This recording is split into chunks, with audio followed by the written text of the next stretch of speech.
11 నెలల్లో 6 state investment promotion board మీటింగులు పెట్టి 76 ప్రాజెక్టులకి శ్రీకారం చుట్టాం.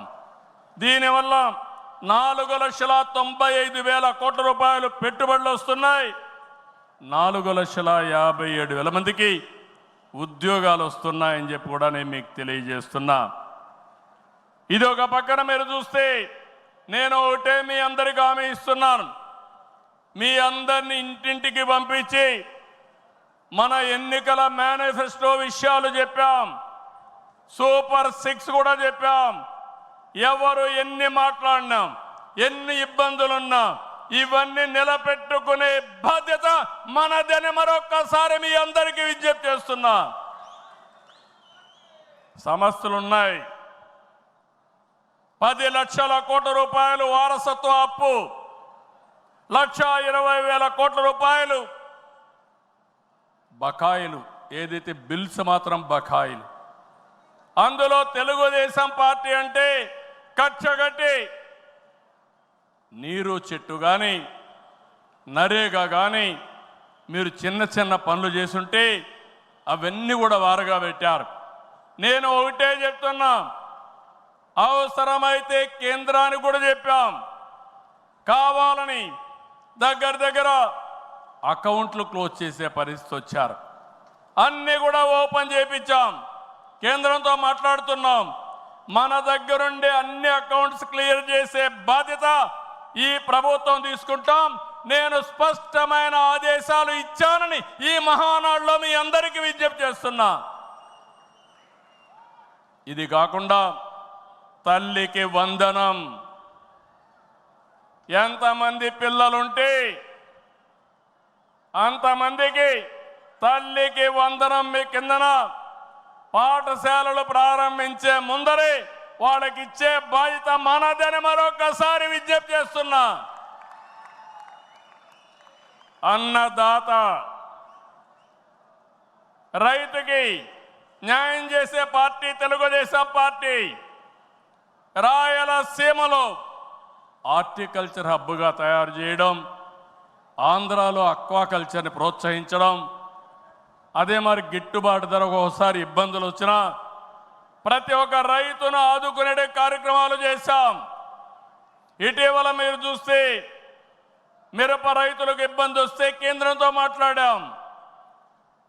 ఇంకో పక్క కోకో రైతులకు ఇబ్బంది వస్తే సబ్సిడీ కూడా ఇచ్చి మార్కెట్ ఇంటర్వెన్షన్ చేశాం. ఇంకో పక్కన మీరు చూస్తే ఏదైతే రాయలసీమలో మామిడి రైతులకు ఇబ్బంది వస్తే వాళ్ళ తరపున కూడా చర్యలు తీసుకుంటున్నాం. అంతేకాదు ఇక్కడికి వచ్చినప్పుడు పొగాకు రైతులకు ఇబ్బంది వస్తే వాళ్ళకు కూడా ఇంత రేట్ అని తప్పకుండా ఇవ్వాలని పెట్టుకున్నాం. అన్నదాత 20,000 రూపాయలు ఇస్తా అన్నాం. కేంద్రం ఇచ్చిన 6,000 రూపాయలు కలుపుకొని 20,000 రూపాయలు 3 విడతలుగా రైతుల అకౌంట్లో వేసే బాధ్యత మొదటిది ఈ సంవత్సరమే. కేంద్రం ఎప్పుడు వేస్తే అది ఇప్పుడు వేస్తామని చెప్పి కూడా నేను మీకు తెలియజేస్తున్నా. ఆగస్టు 15న మా ఆడబిడ్డలకు శుభవార్త, ఉచిత ప్రయాణ సౌకర్యం కూడా ఏర్పాటు చేస్తున్నామని ఈ సందర్భంగా అనౌన్స్ చేస్తున్నాను. ఇవన్నీ చేస్తూ ఈరోజు మీరు గుర్తుపెట్టుకోవాల్సింది, ఈ మీటింగ్లో చెప్తున్నా, ఎన్నికల ముందు చెప్పాం, సంపద సృష్టించాలి, ఆదాయాన్ని పెంచాలి, ఆ ఆదాయాన్ని తిరిగి సంక్షేమానికి ఖర్చు పెట్టాలి, మళ్ళా అభివృద్ధి ఖర్చు పెట్టాలి.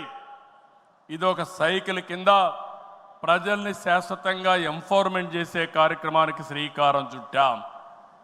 ప్రతి ఒక్క వ్యక్తికి రాష్ట్రంలో ఒక భద్రత ఇవ్వడం మన బాధ్యత.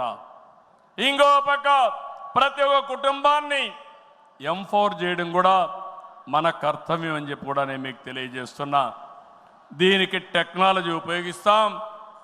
నేను ఇప్పటికే మీరు చూస్తూ ఉంటారు, కడాన మన కార్యకర్తల్ని ఎంపిక చేయాలన్నా, మన నాయకుల్ని పార్టీ పదవుల్లో ప్రభుత్వ పదవుల్లో ఎంపిక చేయాలంటే కార్యకర్తల అభిప్రాయాన్ని ప్రజల అభిప్రాయాన్ని తీసుకునే ఈ పార్టీ ప్రభుత్వ సర్వీసుల పైన కూడా ఎప్పటికప్పుడు ప్రజాభిప్రాయం సేకరించి ఎవరైనా అధికారులు పనిచేయకపోతే పని చేయించే బాధ్యత, ప్రజల అభిష్టం ప్రకారం పనిచేసే బాధ్యత మనం తీసుకుంటామని మరొకసారి తెలియజేస్తున్నా. అందుకే టెక్నాలజీ మొట్టమొదటిసారిగా ఐటీ మినిస్టర్ గారి ఆధ్వర్యంలో వాట్సాప్ గవర్నెన్స్ తీసుకొచ్చాం. ఇదో గేమ్ చేంజర్. రేపు రాబోయే రోజుల్లో మీరు గుర్తుపెట్టుకోండి, ఎక్కడికి పోయే పని లేదు. దర్జాగా ఒక మెసేజ్ ఇస్తే ఆ పని చేసి మళ్ళీ రిపోర్ట్ చేసే బాధ్యత ఆ అధికారి తీసుకుంటాడు. దాన్ని సూపర్వైజ్ చేసే బాధ్యత మన పార్టీ తీసుకుంటుందని చెప్పి కూడా నేను మీకు తెలియజేస్తున్నా. దీనివల్ల అవినీతి పూర్తిగా తగ్గిస్తాం. ఇంకొక విషయం కూడా మీ అందరికీ చెప్తున్నా, భవిష్యత్తులో ఇప్పుడే కాదు, డీబీటీ కోసం, డైరెక్ట్ బెనిఫిట్ కోసం పోరాడిన పార్టీ తెలుగుదేశం పార్టీ. నేను డిజిటల్ కరెన్సీ రిపోర్ట్ ప్రధానమంత్రికి ఇచ్చినప్పుడు వారిని ఒకటే రిక్వెస్ట్ చేశాను, మీరు ఈరోజు 500, 1000 రూపాయలు రద్దు చేస్తున్నారు, ఇంకా 2000 రూపాయలు కొత్తగా తీసుకొచ్చారు. అవసరమైతే 500, 1000, 2000 రూపాయలు రద్దు చేయండి, డిజిటల్ కరెన్సీ పెట్టండి. ఎవరైనా అక్రమార్కులు ఉంటే ఈజీగా పట్టుకోగలుగుతాం. ఇవన్నీ రద్దు చేయమని కోరాను. ఈ సభ సందర్భంలో మళ్ళీ ఒకసారి డిమాండ్ చేస్తున్నా, ఈరోజు అందరికీ డిజిటల్ కరెన్సీ వచ్చింది. పార్టీకి డొనేషన్ ఇవ్వాలన్నా ఒకప్పుడంతా లిస్ట్ అంతా ఇచ్చి చదివేవాళ్ళం. ఇప్పుడు నేరుగా మీ ఫోన్ ద్వారా పార్టీ అకౌంట్లోకి డబ్బులు చెల్లించే పరిస్థితికి వచ్చారంటే ఈ 500, 1000, 2000 రూపాయల అవసరం లేదు. రాజకీయాల్లో డబ్బులు పంచే అవసరం ఉండకూడదు. ప్రజా సేవే పరమావిధిగా చేసుకుని మనం పనిచేస్తే ప్రజలు మనకు ఓట్లేస్తారని చెప్పి కూడా నేను మీకు తెలియజేస్తున్నా. మీరు నాతో ఏకీభవిస్తున్నామంటే అన్ని పెద్ద నోట్లన్నీ రద్దు చేయాలని గట్టిగా చప్పట్లు కొట్టి హర్షాన్ని, ఆమోదాన్ని తెలియజేయండి. అప్పుడే ఈ దేశంలో పూర్తిగా అవినీతి పోతుంది. దీనికి కూడా మనం శ్రీకారం చుడతామని చెప్పి కూడా నేను మీకు తెలియజేస్తున్నా. మనందరి విధానం అన్ని ప్రాంతాల అభివృద్ధి, వెనుకబడిన ప్రాంతాలమైన ప్రత్యేకమైన శ్రద్ధ, ఉత్తరాంధ్ర పైన ప్రత్యేకమైన శ్రద్ధ పెడతాం. అమరావతి పూర్తి చేస్తాం. రాయలసీమ అభివృద్ధి మన బాధ్యత. సమగ్ర అభివృద్ధి మన విధానం. అయితే వెనుకబడిన ప్రాంతాల అభివృద్ధి పైన ఎక్కువ ప్రాధాన్యత పెడతాం. సాగునీరు ఇవ్వడం ద్వారా సీమలో స్థితిగతులు మార్చాలని మొదటి సంకల్పం చేసిన వ్యక్తి ఎన్టీఆర్. అభివృద్ధి దూరదృష్టితో కడప, కర్నూలు, అనంతపురం జిల్లాల్లో ఫ్యాక్షన్ అంతం చేశాం. తెలుగు గంగ, కేసీ కెనాల్, హంద్రీ నీవా, నగరి గాలేరు, ముచ్చుమర్రి ఈ ప్రాజెక్టులు పూర్తిగా చేపట్టింది, పూర్తి చేసిన పార్టీ తెలుగుదేశం పార్టీ. రాయలసీమ ముఖ చిత్రాన్ని మార్చిన పార్టీ తెలుగుదేశం పార్టీ. 30 ఏళ్ల క్రితమే ఇజ్రాయెల్ నుంచి డ్రిప్ ఇరిగేషన్ తీసుకొచ్చి 90% సబ్సిడీతో మైక్రో ఇరిగేషన్ ఇచ్చే పార్టీ తెలుగుదేశం పార్టీ అని చెప్పి నేను మీకు తెలియజేస్తున్నా. పోయిన 5 ఏళ్లలో చూస్తే ఒక్క పైసా ఇరిగేషన్ ఖర్చు పెట్టలేదు. అది 14-19లో 12,000 కోట్ల రూపాయలు ఖర్చు పెట్టాం. ఈరోజు హంద్రీ నీవా వెడల్పు చేసే కార్యక్రమం పరిగెత్తా ఉంది. ఈ సంవత్సరమే పూర్తి చేసి మళ్ళీ చివరి భూములకు నీళ్లు ఇవ్వాలనే సంకల్పంతో ఈ ప్రభుత్వం ముందుకు పోతున్నాం. ఈరోజు రాయలసీమ రైతుల్ని ఇంకా బలోపేతం చేయడానికి పోలవరాన్ని పూర్తి చేస్తున్నాయి. ఇంకొక పక్క పోలవరం బనకచెర్ల ప్రాజెక్టుకు నాంది పలకబోతున్నాం. కడప జిల్లా కొప్పర్తి, కర్నూలులో ఓర్వకల్లు, ఈ రెండు కూడా పారిశ్రామిక వడలుగా తీర్చిదిద్దుతున్నాం. రాష్ట్రంలో 5 రతన్ టాటా ఇన్నోవేషన్ హబ్బులను ప్రారంభిస్తున్నాం. మెయిన్ వచ్చి అమరావతిలో ఉంటే విశాఖపట్నం, రాజమండ్రి, విజయవాడ, తిరుపతి, అనంతపూర్ కేంద్రాలుగా 5 జోన్లు 5 పెట్టి ప్రతి ఒక్క కుటుంబంలో ఒక ఆంట్రప్రెన్యూర్ని ప్రమోట్ చేయాలనే సంకల్పంతో ఈ ప్రభుత్వం ముందుకు పోతా ఉంది. అన్ని ప్రాంతాల అభివృద్ధి కావాలి, అందరూ వ్యక్తుల అభివృద్ధి కావాలి. వెనుకబడిన ప్రాంతాలపైన ప్రత్యేక శ్రద్ధ పెడతాం. బాగా బలహీనంగా ఉండే, ఆర్థికంగా ఇబ్బందుల్లో ఉండే వ్యక్తులపైన, కుటుంబాలపైన ప్రత్యేక శ్రద్ధ పెడతామని చెప్పి కూడా నేను మీకు తెలియజేస్తున్నా.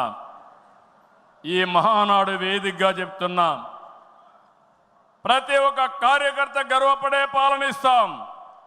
మీ గౌరవాన్ని పెంచుతాం. మీరిచ్చిన హామీలన్నీ నెరవేర్చే బాధ్యత ఒక పార్టీ అధ్యక్షుడిగా, ముఖ్యమంత్రిగా నేను తీసుకుంటానని చెప్పి కూడా నేను మీకు తెలియజేస్తున్నా. ఎన్నికల మేనిఫెస్టో, సూపర్ 6 కానీ ఇవన్నీ పూర్తి చేసి ప్రజల్లో నమ్మకాన్ని పెంచుతాం.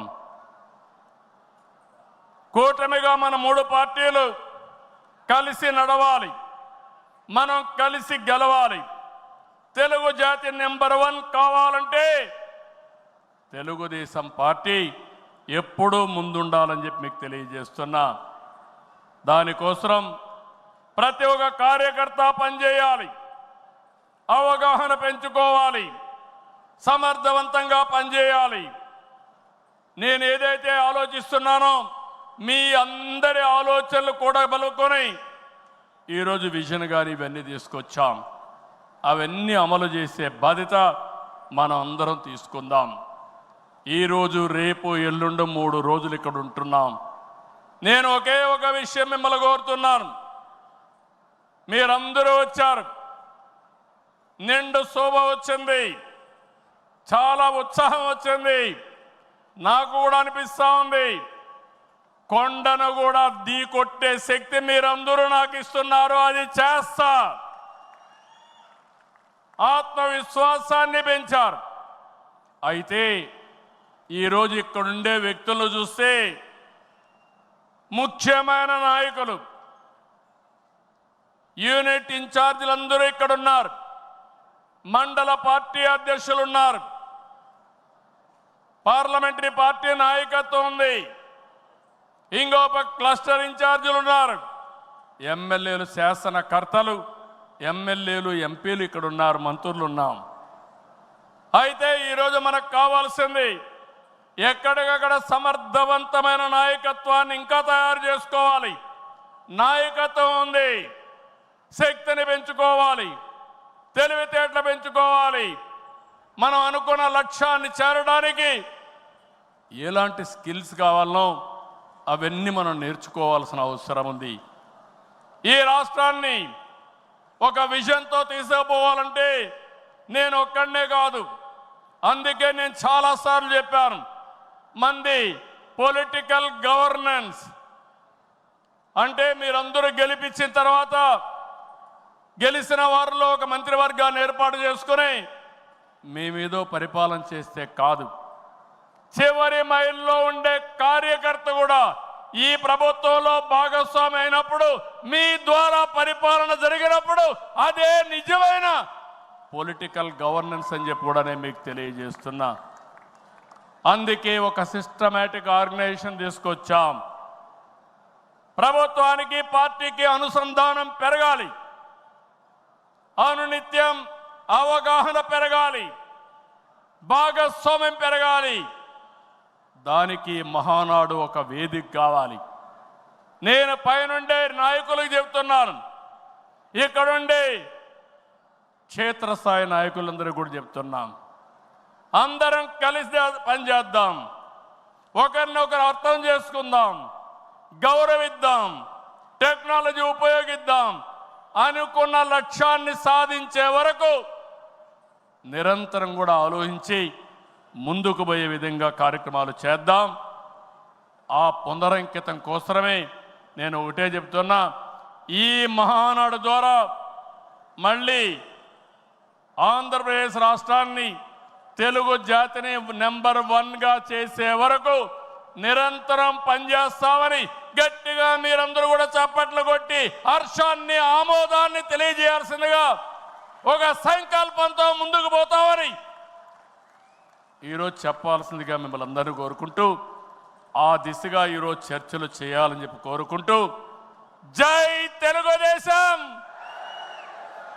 జై తెలుగుదేశం, జై తెలుగుదేశం, జోహార్ ఎన్టీఆర్, జోహార్ ఎన్టీఆర్, జోహార్ ఎన్టీఆర్. ఇదే స్ఫూర్తి నిరంతరం కొనసాగించాల్సిగా కోరుకుంటూ అందరికీ నమస్కారాలు. జై హింద్.